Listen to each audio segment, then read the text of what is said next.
चिखलदरा तालुक्यातील जांभलियार गावात अतिसाराचे थैमान घातले आहे। गावात फॉगिंग मशीनने फवारणी करण्यात आली आहे व पाणी उकळून गाळून पिणे सुरू आहे।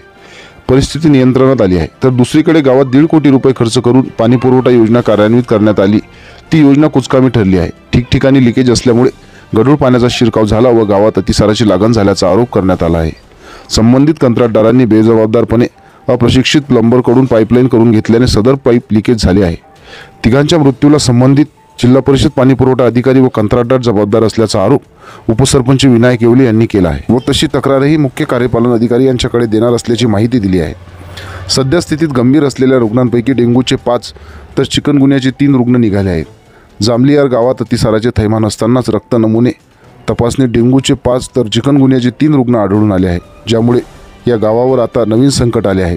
आरोग्य यंत्रणेवर जबाबदारी वाढली असून जिल्हा प्रशासनाने तात्काळ गंभीर दखल घेण्याची मागणी करण्यात आली आहे। संबंधित प्रकरणावर डॉक्टर राजाभाऊ माऊलकर, जिल्हा प्रमुख वैद्यकीय मदत कक्ष, मेळघाट मतदारसंघ यांची जांभलियार गावात पसरलेल्या अतिसाराने ग्रस्त असलेल्या रुग्णांची भेट व त्यांची वैद्यकीय सुविधांची पाहणी करण्यात आली। तसेच यंत्रणेला सर्वतोपरी मदत करण्याचे आश्वासन दिले व तिथे उपस्थित असलेले आरोग्य अधिकारी डॉक्टर गीते व त्यांच्या सहकाऱ्यांना योग्य त्या सूचना दिल्या। यावेळेस त्यांच्या समवेत धनराज भाऊ राठोड व इतर कार्यकर्ते उपस्थित होते। वृत्तसंकलन विभाग, विदर्भ माझा न्यूज, अमरावती।